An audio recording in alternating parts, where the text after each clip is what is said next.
Haciendo fácil lo difícil, haciendo sencillo lo complejo. Aquí está la estrategia Perlas Clínicas, dirigido a estudiantes del área de la salud que quieran aumentar su comprensión en los distintos conceptos en medicina. Perlas Clínicas, conocimiento clínicamente significativo.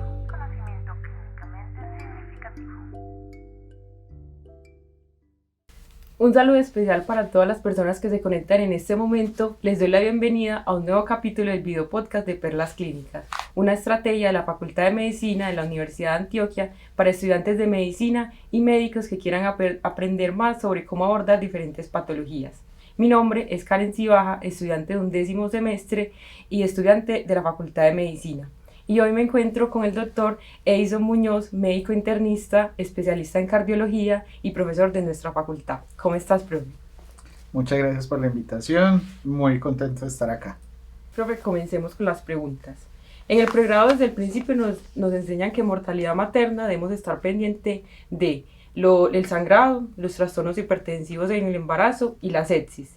En cuanto a las estadísticas de causas no obstétricas, la enfermedad cardíaca, ¿qué lugar ocupa en prevalencia y en mortalidad? Bueno, esa pregunta es muy relevante porque siempre esas causas que tú mencionas se han considerado las primeras causas de muerte materna. Sin embargo, en los países desarrollados, la enfermedad cardíaca ya es la principal causa de muerte materna. Datos de Estados Unidos o del Reino Unido muestran cómo ya las maternas no se mueren de esas causas que tú mencionabas, sino que la enfermedad cardiovascular se está volviendo la primera causa. Y es por ello que un tema que antes no se le prestaba nada de atención, en la actualidad ya cada vez más sociedades en el mundo e incluso en nuestro medio se empiezan a preocupar por el tema. Profe, y uno, por ejemplo, con los cambios fisiológicos que ocurren en el embarazo, ¿uno cómo distingue qué es un cambio fisiológico del embarazo o qué es una patología, o que estamos ante una patología cardíaca? Es un gran reto. Desafortunadamente los mismos síntomas y como tú lo dices, los cambios fisiológicos del embarazo pueden generar síntomas que se parecen a los síntomas cardiovasculares. Entonces las embarazadas a medida que avanza la gestación se cansan más, se pueden tener algo de edemas o hinchazón en sus piernas, pueden tener disminución de la capacidad de realizar sus actividades rutinarias, tienen que dormir un poco más altas porque ya no toleran acostarse planas. Entonces eso se confunden los síntomas propios del embarazo con la enfermedad cardiovascular. ¿Cómo distinguirlos? Es muy retador y se necesita experiencia, pero algunas claves es que esos síntomas aparezcan desde edades tempranas, edades estacionales, es decir, antes de la semana 20 por lo general, que sean de aparición súbita. No es que se van instaurando de forma paulatina, sino que casi que de un día para otro, en muy pocos días aparecen, o que se acompañan ya de hallazgos al examen físico que alertan a que definitivamente eso no se debe a los cambios fisiológicos del embarazo. Ok. Profe, y hay otra, pues uno cuando aborda a los pacientes en urgencias o nosotros que nos están formando como médicos generales, nos dicen, busque lo más emergente y lo más prevalente también, ¿cierto? Uno de los temas o de las consultas más frecuentes es el dolor torácico, que en especial en pacientes jóvenes y no embarazadas es alarmante, un signo de alarma, pero en estas pacientes, en pacientes embarazadas, el dolor torácico, ¿qué causas me pueden dar o qué causas pueden ser emergentes que yo tengo que decir, hay que salir con ese paciente, hay que estabilizarlo e irse? Perfecto, en general es muy similar al enfoque de la población general con unas particularidades. Lo primero es que a medida que la edad gestacional aumenta, el bebé crece, entonces todo lo que está en la cavidad abdominal se tiene que meter básicamente al tórax, eso hace cambios de la pared torácica, entonces la costocondritis es muy frecuente en las maternas. Sin embargo, los mismos cambios de todo lo que hablamos de la fisiología del embarazo aumenta el riesgo de disecciones coronarias o de disección de aorta, por ejemplo, que sí son condiciones graves. Pero ¿cómo se detectan? Muy similar que en la población general, las características del dolor, la aparición súbita de los mismos, los signos al examen físico que se encuentran, las alteraciones en los pulsos, alteraciones de la presión arterial. En resumen, ¿qué tenemos que hacer? Una valoración completa de esa materna para identificar si es una causa que posiblemente no va a generarle peligro o si puede ser alguna de estas etiologías que sí definitivamente comprometen la salud tanto de la mamá como del bebé. Hay una otra, cuando yo estuve rotando en gineco, y es la frecuencia cardíaca. Muy importante que en las embarazadas también se aumenta. cuál es como los valores normales o que yo tengo que prender las alarmas para yo decir, no, esto no es normal, porque muchas veces es la primera como indicación de que una persona o una paciente se me va a descompensar. Eso es trascendental. Primero, es normal que la frecuencia cardíaca aumente durante todo el embarazo y siempre va a estar aumentando hasta que el embarazo termine. Eso, desafortunadamente, en la actualidad de hecho se reformula cuáles son los límites superiores. Siempre se ha hablado de un 10 a 12% de aumento de la frecuencia cardíaca basal. Sin embargo, valores exactos de cuál es ese límite superior no hay. Se considera un signo de alarma en términos generales frecuencias mayores de 110 a 120 y no normalizar la taquicardia, porque una de las cosas muy frecuentes que pasa es que las mamás están taquicárdicas y dicen, ah, no, eso es el embarazo. Pero siempre que tengamos esas frecuencias ya por encima, sobre todo desde 110, digamos que ya empezar a preocuparse un poco, preocuparse no, pero sí alarmarse en el sentido de prestarle atención y mirar si hay algo más. Perfecto. Profe, y hablando de eso, pues de la frecuencia cardíaca alta, vimos que muchas mamás nos consultan por palpitaciones. Es un tema muy frecuente que muchas veces no se enfoca y es pues el médico general va a ser la primera pues consulta de esa paciente. Muchas dicen que están preocupadas o pues obviamente un paciente que tiene antecedentes de enfermedad cardíaca, a ellas quizás se le presta un poquito más de atención, pero hay unas que no tienen antecedentes de enfermedad cardíaca que lo dejamos pasar. En tema de palpitaciones cómo se debería hacer el enfoque adecuado de estas pacientes. Entonces las palpitaciones sin lugar a dudas son muy frecuentes en el embarazo, por lo que hablábamos justamente, el aumento de la frecuencia cardíaca que es normal, más todos los cambios que se presentan, especialmente cambios hormonales, hacen que sea más sensible la mujer a esa sensación de palpitaciones. ¿Qué se debe mirar? Lo que hablábamos en la pregunta previa, qué frecuencias cardíacas maneja, qué tan frecuentes son esos síntomas y generalmente qué tanto le alteran su calidad de vida. Si son palpitaciones que en general no alteran, la paciente puede seguir haciendo su vida común y corriente, por lo general no genera nada. Pero si tiene algo como una enfermedad de base, como tú lo decías, que ya tenga una cardiopatía de base, que tenga frecuencias cardíacas por encima de lo que hablábamos, que se acompañe de otros síntomas, en ese caso sí debemos indagarlo mejor, porque hasta 30% en algunos escenarios se describen en algunas series que 30% de las arritmias que aparecen en las embarazadas son en pacientes que nunca habían tenido arritmias. Profe, y también vemos que muchas de esas pacientes, hay unas que no se les presta la adecuada atención o vemos el enfoque mal, como usted nos decía, que de pronto la dejamos pasar y no vemos que hay un porcentaje que nos van a debutar, pero hay otras que tienen al contrario muchos paraclínicos o exámenes costosos o que quizás no son necesarios o que muchas veces en el primer nivel de atención no lo vamos a tener pues para enfocarlos. ¿Cuáles son esos paraclínicos, esos exámenes que son indispensables para el médico general que debe tener una paciente que nos consulta por palpitaciones o que nosotros pensamos que tiene alguna enfermedad cardíaca o puede tener una complicación? Ese es fundamental, es algo que hay que hacer mucho énfasis.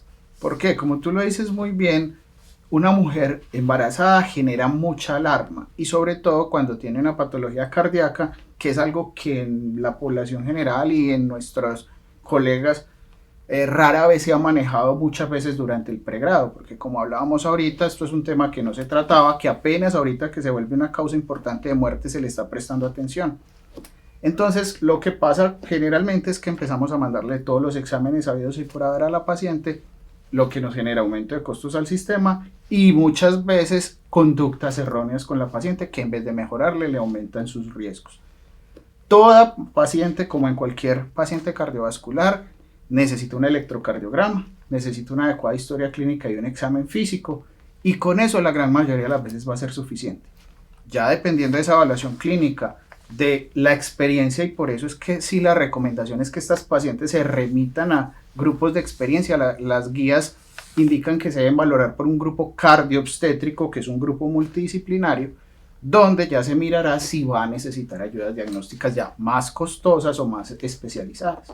Profe, y sabemos que también pues hay unos cambios también normales pues en el EKG, que es muchas veces el recurso que vamos a tener cuando estemos en un primer nivel hasta un segundo nivel de atención. qué cambios son normales en el embarazo que, pues, que nosotros podamos ver. Y la segunda pregunta es qué cambios, o hablamos de palpitaciones, de, pues, de causas como arritmias, que cuando no veo una arritmia, pero veo algo patológico ahí en el EKG, me tiene que alarmar. Bueno, entonces, en cuanto al electrocardiograma, ya decíamos ahorita, la frecuencia cardíaca va a ir aumentando, pero que no esté por encima de los valores que mencionábamos. Adicionalmente, el eje del corazón del QRS se va volviendo hacia la izquierda, pero esto es en la medida que el útero crece.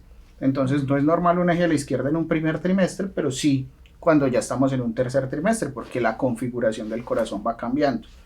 En las derivaciones de B1 a B3 vamos a encontrar ondas T negativas y que puede ser completamente normal, y sobre todo la derivación de 3 puede aparecer casi que cualquier cosa. Entonces de 3 en el embarazo siempre lo debemos interpretar en conjunto con D2 y con ABF, como siempre debe ser, pero aquí con mayor razón porque los cambios aislados de D3 no nos van a servir. El resto de los escenarios del electrocardiograma en términos generales va a permanecer igual. Y otra pregunta es que en la atención prenatal muchas veces vemos que es algo rutinario, de unas escalas, de unas preguntas, pero hay un tema que es el riesgo materno, que es una escala de la OMS, que muchas veces el médico general o vemos pacientes remitidas que no la tienen ya retrospectiva, porque ya nos consultó por una complicación, en los peores casos una muerte materna o fetal, entonces vemos en retrospectiva que hay pacientes que no tienen calculado este riesgo. Cuéntenos cómo se calcula este riesgo, cómo es el enfoque que tenemos que hacer, y muy importante para el médico, pues para el médico general. Como lo hemos mencionado durante esta conversación, definitivamente este ha sido un tema muy olvidado y es claro que la clasificación de la OMS modificada desafortunadamente solamente se está usando en centros muy especializados y debería usarse desde la primera valoración, y en el primer nivel es la forma de identificarla. Esa escala no es más que un listado de enfermedades, pero que nos ayuda a definir dentro de todas las posibles patologías cardíacas cuáles enfermedades son de menor riesgo y cuáles enfermedades son de más alto riesgo de complicaciones. Pero yo quiero aclarar que independiente del riesgo, todas esas pacientes ya van a ser de alto riesgo para los grupos de obstetricia y por tanto deben tener siempre una valoración por un equipo cardiovascular, idealmente lo que hablábamos ahorita, un equipo cardiobstétrico. Obviamente, dependiendo de ese riesgo, las pacientes de más bajo riesgo, que son las categorías 1 y 2, solamente necesitan un par, máximo 3 evaluaciones durante el embarazo, mientras que las pacientes que ya son 2, 3 y 4, e invito obviamente a todo el mundo a que pueda buscar esa tabla y no se la tienen que aprender, pero sí conocerla, ya sí van a necesitar un grupo especializado para poder seguirlas, porque ya son patologías que sí tienen un mayor riesgo tanto para la madre como para el bebé de muerte o de complicaciones graves. Y otra pregunta que tenía es que, y muchas veces nos las hacen en ronda pues, de ginecología, la fisiología normal del embarazo da un estado de hipercoagulabilidad, ¿cierto? Y leyendo pues del tema de enfermedad cardíaca en el embarazo, muchas veces ellas hacen o pues se reportan que a veces no hacen el mismo embolismo que en pacientes que no están embarazadas. ¿Cómo es ese tema o cuál es como el mecanismo de por qué sí hacen pues en otros sitios y no como lo normal que es los pacientes sanos? Entonces el embarazo es un estado, como tú le dices, hipercoagulable, porque dentro de los cambios fisiológicos hay disminución de factores anticoagulantes, mientras que aumentan algunos factores procoagulantes. Y adicionalmente, con el crecimiento del útero, la éstasis venosa por la dilatación de los vasos, ese útero genera unos efectos mecánicos sobre los vasos de miembros inferiores, especialmente hacia el lado izquierdo, y eso favorece aún más la aparición de eventos trombóticos venosos. Y obviamente siempre que tenemos un tromboembolismo venoso, el riesgo es que eso se manifieste y que esos trombos migren y se presente ya un tromboembolismo pulmonar. Entonces siempre en las embarazadas uno de los signos de alarma es, listo, decíamos ahorita que se pueden edematizar un poquito, que pueden tener algo de hinchazón en sus piernas, pero cuando esto es unilateral, como hablábamos sobre todo el lado izquierdo, o cuando esto se asocia a que una paciente está edematizada y empieza con dificultad respiratoria súbita, tener presente que una de las manifestaciones graves, justamente lo que hablábamos, que esto incluye también el dolor torácico, que era una pregunta que me hacías ahora, pues puede ser una embolia pulmonar, y entonces debemos estar más sensibilizados hacia esa posibilidad. Perfecto. Profe, otra pregunta. En cuanto a la disnea, es un síntoma muy difícil de abordar en las embarazadas. De acuerdo. porque muchas veces pues no nos los narran bien o tampoco sabemos caracterizarlos como médico general. Sabemos obviamente que una paciente cuando está desaturada, cuando pues está mal o que no puede caminar, es un signo de alarma, pero hay disneas o hay pues sensaciones que ellos nos narran que pueden ser muy sutiles. ¿Cuál es como la perla clínica o el tip para nosotros en la consulta, ya pues ya digamos en un puesto de salud, ya no va a ser en urgencias, enfocar a esas pacientes? Una paciente que me dice estoy muy cansada y que no es una disnea, que es por el embarazo, por todo lo que nos ha contado usted, sino algo que tenemos que prender las alarmas. Entonces, definitivamente, de los síntomas más retadores en el embarazo es la disnea, porque muchas veces, de hecho, es difícil diferenciar si es sensación de disnea o es sensación de cansancio, porque las pacientes pueden mencionar ambos síntomas como algo similar. Es claro que en la medida que el embarazo aumenta y todo lo que hemos dicho, el crecimiento del útero, y que ahorita lo mencionábamos, en todos los órganos abdominales tener que buscar el tórax, pues tenemos un problema restrictivo a nivel pulmonar, entonces esto va generando algo de sensación de disnea. Pero nuevamente lo que hablamos ahorita, la clave es la forma de instauración. La disnea propia del embarazo, si lo quisiéramos decir así, es de instauración lenta, que aparece al final en el tercer trimestre, que no se asocia con ningún otro hallazgos relevantes al examen físico. Mientras que la disnea, digamos la patológica, porque no solamente puede ser cardiovascular, puede ser por otras enfermedades, es de instauración rápida, que aparece de forma temprana. Esas 20 semanas es como el valor típico, por decirlo así, pero no es matemático, no es que entonces tiene 19 más 5, es patológica y tiene 20 más 1, no. Obviamente es juntando todas las cositas, pero definitivamente esa disnea de forma muy temprana de instauración súbita hay que sospecharla que es patológica. Pero tenemos escenarios donde definitivamente es muy retador y ahí sí hay un punto clave que es un examen de laboratorio que se llaman los péptidos natriuréticos. Esto es una sustancia que produce el corazón cuando se ve estresado desde el punto de vista pues hemodinámico. Entonces cuando tenemos una disnea pero el BNP o el NT-proBNP, que son esos péptidos, son normales, nos indican que posiblemente es relacionado con el embarazo y que no va a haber ningún problema. Pero si este estudio nos sale elevado, definitivamente este es un franco signo de alarma y esa paciente va a necesitar estudios adicionales. Ok, profe, y en las pacientes que tengan enfermedad cardíaca establecida, que nos consultan atención prenatal, ya están embarazadas, primeras semanas, ¿cuál es el paso a seguir? O nosotros como médicos generales, ¿lo mandamos a la clínica cardiobstétrica como aquí la que tenemos cerquita en San Vicente Fundación, o tenemos que hacer el paso primero por ginecología, o cuando nosotros, el médico general, decir, no, esta paciente tiene que ser vista? Lo ideal obviamente es que ellas estén consultando desde antes, la posibilidad de embarazarse y todo eso. Exacto. Pero entonces, ¿cuál es la pauta para el médico general para decir, no, voy a mandar a esta paciente o necesito a esta paciente en la clínica cardiobstétrica? Te agradezco esa pregunta, pero yo quiero dividirla en dos partes. Uno, lo mencionaste, es la valoración preconcepcional, y a ella sí es una cuestión cultural de nuestras mujeres y que deberíamos trabajar más, de hecho, desde nuestras facultades de medicina, de cómo concientizar y educar a la población, a las mujeres, que los embarazos deben ser planeados. Toda mujer antes de embarazarse debería tener una valoración preconcepcional, pero si la mujer sabe que adicionalmente ya tiene una enfermedad, y aquí no es solo cardíaca, puede ser de cualquier órgano, con mayor razón debería consultar y tener una valoración preconcepcional. Pero como desafortunadamente no es así, por ejemplo en nuestra clínica cardiobstétrica solamente 3 a 4% de las pacientes hacen valoración preconcepcional, lo cual es muy triste. Tenemos 97% de pacientes que les van a llegar al médico de atención primaria. Ese médico, si ya sabe que tiene una patología cardíaca, siempre debería hacerla valorar por una clínica cardiobstétrica. Ahora, como decíamos ahorita, dependiendo del riesgo OMS, y por eso, insisto, es muy valioso que tengan a la mano esa clasificación, pues ya se va a hacer más urgente o no, y va a necesitar más controles o menos controles en el embarazo.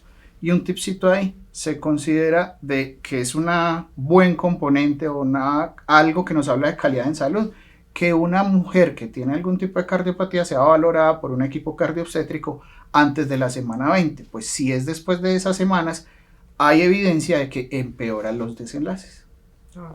Perfecto. Profe, y hablando acerca de eso y esas pacientes que les consultan a ustedes en la clínica cardiobstétrica, hay pues antecedentes que pues nos contraindica con embarazo, hipertensión pulmonar y muchas otras, que otras cosas que desde el médico general, que es el primero que va a hacer esa atención preconcepcional, va a decir, no, tú no te puedes embarazar por esto y por esto. Es deber también de nosotros investigar las patologías que muchas veces en el pregrado las dejamos relevadas y decir, y explicarles a ella, no te se puedes embarazar por esto, y fisiológicamente en su embarazo también, en las palabras que ella entienda por qué no se puede, porque no solamente decirle no te puedes embarazar, sino explicarle, ¿cierto? Entonces, ¿qué otras patologías, además de la hipertensión pulmonar, y que el médico general debe conocer y debe saber explicarle también el por qué no se debe embarazar ella? Entonces hay una cosa muy relevante y es el no te puedes embarazar y la interpretación de la paciente. Ya nos ha pasado muchas veces que las pacientes lo que creen es que por su enfermedad cardíaca no están en capacidad de embarazarse. Entonces lo que hay es que explicarles muy bien es que cuando les decimos que no se puede embarazar es que aunque ella podría embarazarse, su riesgo con un embarazo puede generarle un riesgo vital a ella y que más que no te puedes embarazar es no te debes embarazar. Eso primero que todo. A partir de ahí, entonces, ¿qué enfermedades? Como tú lo dices, la hipertensión pulmonar, que es la de más riesgo de mortalidad, las pacientes que tienen falla cardíaca con fracción de expulsión por debajo del 30, sobre todo cuando su clase funcional, que es la clasificación de la NIJA, es 3 o 4, pacientes que tienen valvulopatías izquierdas, especialmente estenosis, es decir, estenosis mitral grave o estenosis aórtica grave con síntomas, pacientes que están con una patología de la aorta, es decir, ahorita decíamos que uno de los riesgos o de las cosas que debemos buscar es que no tengan disecciones de aorta. Si la paciente ya tiene una aortopatía de base, es decir, una dilatación de su aorta de base, también tienen un mayor riesgo de disección en el embarazo, entonces por tanto está contraindicado la gestación. Y pacientes que ya tienen cardiopatías muy complejas, cardiopatías congénitas especialmente, que tienen algunos tipos de correcciones especiales o que tienen lo que llamamos un ventrículo sistémico, cuando pacientes que tienen unas enfermedades congénitas que se llaman ventrículo único y que no están adecuadamente compensadas, todas estas pacientes deberían evitar el embarazo. Muchas gracias, profe Edison. Nos quedan muchas perlas clínicas, aparte de conocer lo relevante en sepsis, hipertensión, saber que no todo es parte obstétrica, sino que hay que saber que la parte no obstétrica, la parte cardíaca es muy importante, y los médicos generales tenemos que aprender, tenemos que seguir estudiando y tenerlo presente en la consulta. Bueno, no, yo agradezco el espacio y quiero de verdad recalcar la importancia del tema. Cada vez vamos a ver más a estas pacientes, porque las cardiopatías congénitas que antes mataban a las niñas ya llegan a edades adultas, porque adicionalmente tenemos peores estilos de vida, entonces tenemos más factores de riesgo cardiovascular. Entonces, sin lugar a dudas, es un tema que es necesario que todos los médicos empecemos a manejar mucho mejor. De verdad, muchas gracias por el espacio. Gracias, profe. A todos muchas gracias por conectarse, los invitamos a un nuevo capítulo y a que nos sigas en las redes sociales. Hasta la próxima.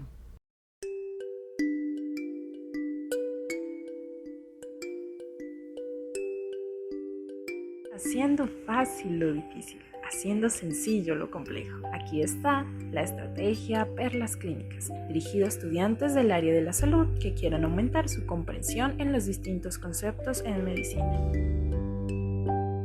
Perlas Clínicas, conocimiento clínicamente significativo.